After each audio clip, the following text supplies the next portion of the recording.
Good afternoon, everyone. I'm Feng Zhang, and you also can call me William. I'm very glad to share my research content with you guys. Today, there are two parts of my presentation. The first part, I will introduce about artificial intelligence in middle school, primary school, and the other part, I will introduce about what my research topic and the research area, and also what is my progress.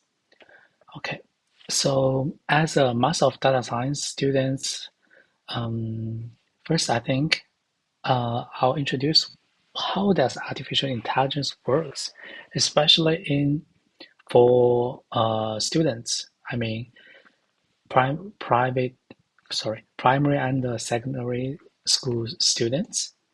So how do you differentiate a cat from a dog? So think about when we were a child, how we can say it is a dog or it is a cat. Usually we learned a lot of pictures from the books, right? And also in our daily life, we saw a lot of cats and dogs. And then when we meet the animal, we can tell it is a cat or a dog. So since we have seen hundreds of cats and dogs over time, so we know which is which.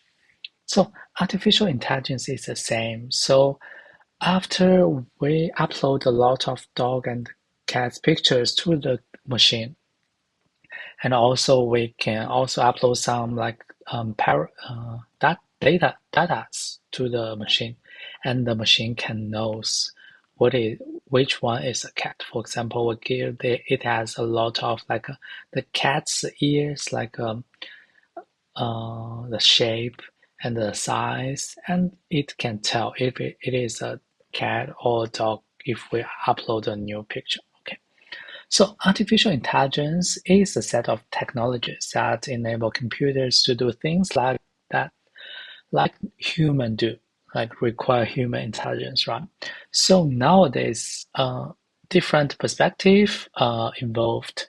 For example, saying which is I just mentioned the image recognition, and hearing, which is like a speech recognition, and then reading and writing, we understanding and generating text, for example, like ChatGPT, and also translation, right? So now we have like the new AirPods, right? The new AirPods can do the like pre translation at the same time, right? We call it interpreter, and also recommendation and decision making. For example, when we watch a lot of TV series or movies in Netflix, and then what it gonna recommend the next movie to us, right? It depends on our like previous history data, and then what other users watched when they watched the same TV series with us, and then it will recommend the other TV series to us, right? This is a basic algorithm. And artificial intelligence actually is from data to decisions. So we need to give the machine a lot of data. The machine learns from the data, and then the machine makes decisions from the data. Okay. And then we have to talk about what is artificial intelligence, what is machine learning, and what is deep learning. So actually, artificial intelligence is a big topic. It's a little bit bigger. And machine learning and deep learning all belong to it. Okay. Okay, so because for primary and secondary students, like what in my research topic, right?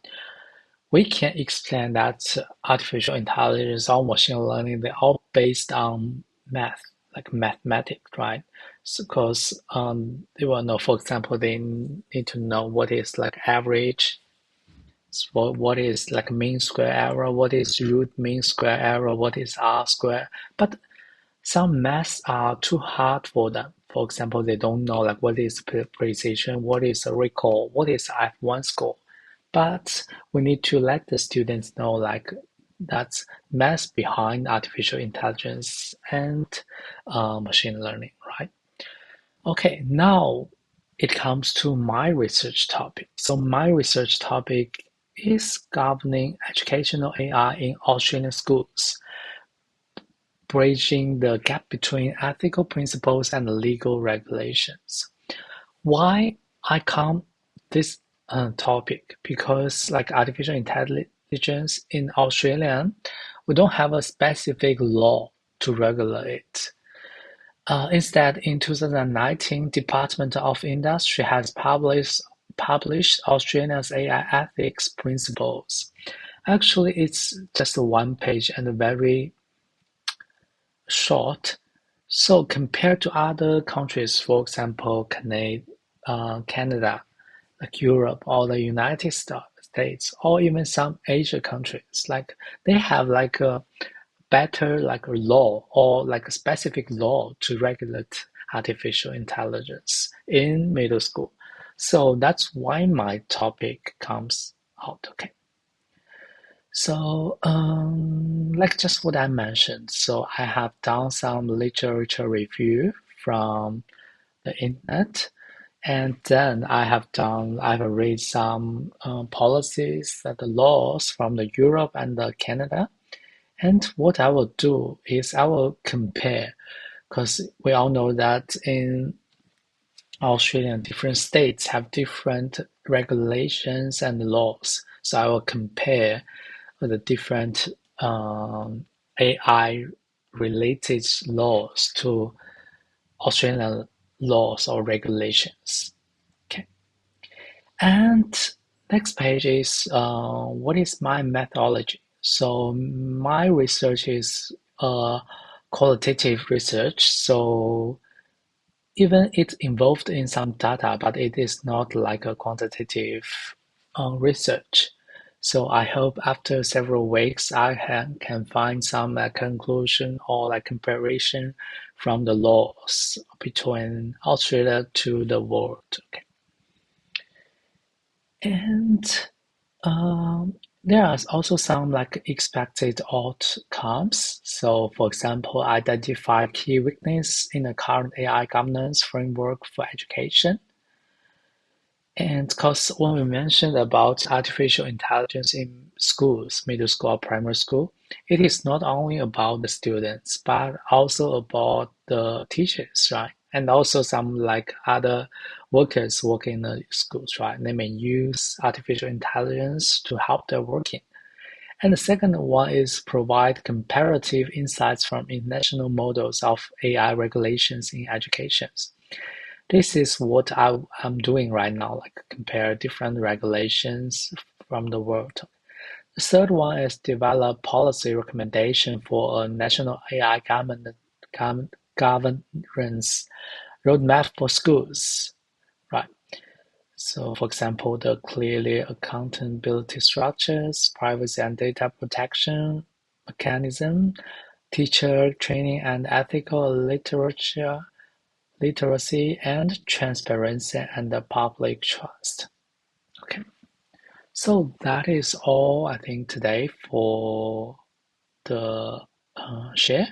So I hope you guys can give me a good mark. Thank you. Bye.